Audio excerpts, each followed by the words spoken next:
Instead of getting frustrated, angry, defensive when somebody criticizes you or insults you, just sit there in the silence instead. Now, I don't mean literally be silent. We'll talk about what you should actually do afterwards, but I'm talking about on the inside.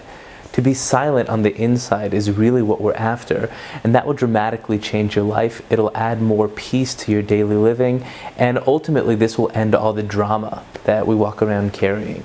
So that's what we spoke about in our last video. If which you haven't seen it yet, you can check it up here in the link. And what I want to speak about today is the response. So a lot of people wrote to me afterwards saying, very nice, I love the idea, but what about myself?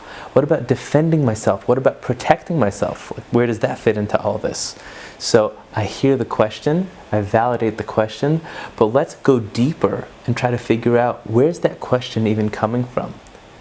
You have to ask, what are you trying to defend, right?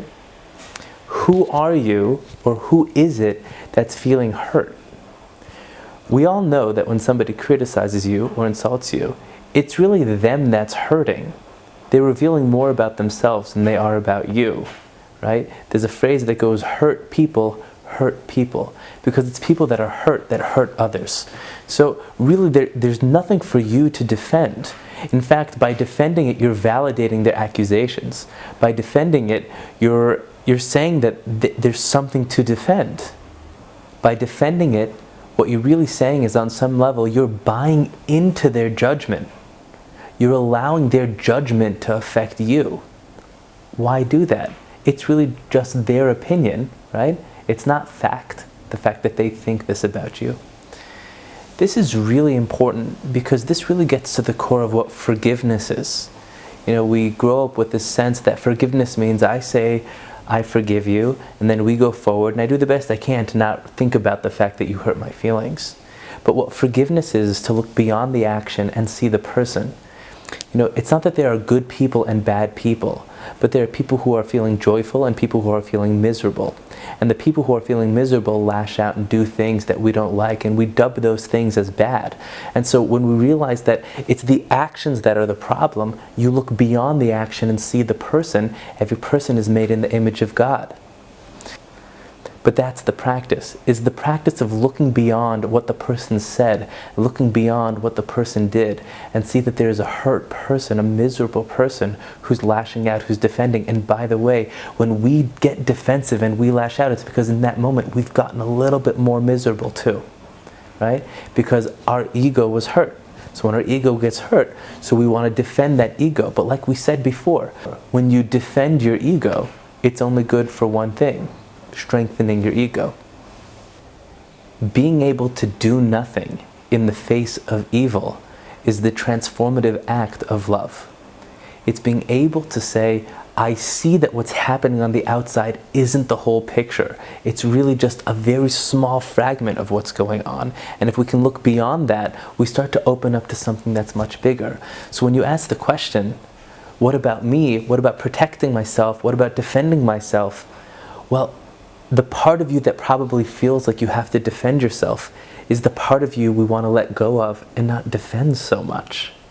Critical people have the most criticism reserved for themselves. All they're doing is reflecting to you how they're unhappy within themselves. And now I'll share a secret with you that if you haven't heard it before, it's mind-blowing. It's so important. It's so amazing, right?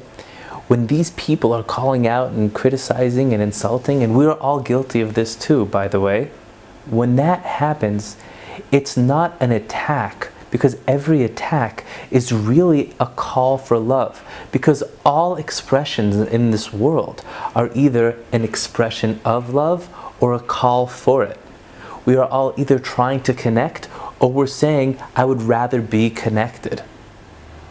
That's the frustration, that's the angst, and it's pent up and it's built, and it comes out in these ways that don't look pretty.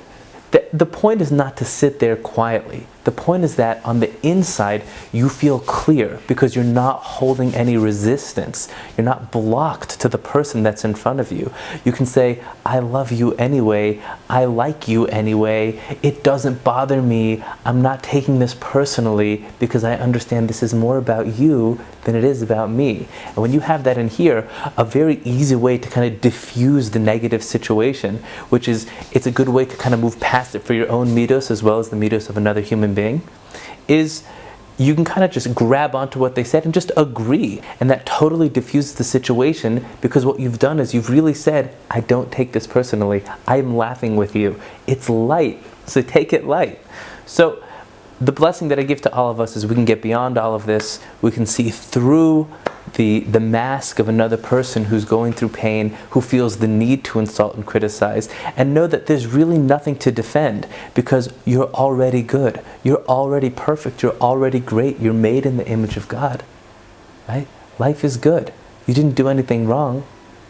Love yourself, respect yourself, and you'll be able to do that even more for another person. Wishing you well. By the way, if you want a practical video on how to do this in real time, I'm happy to make one for you. Just let me know in the comments below or send me a message, and I'll try to make another video sometime between now and next week.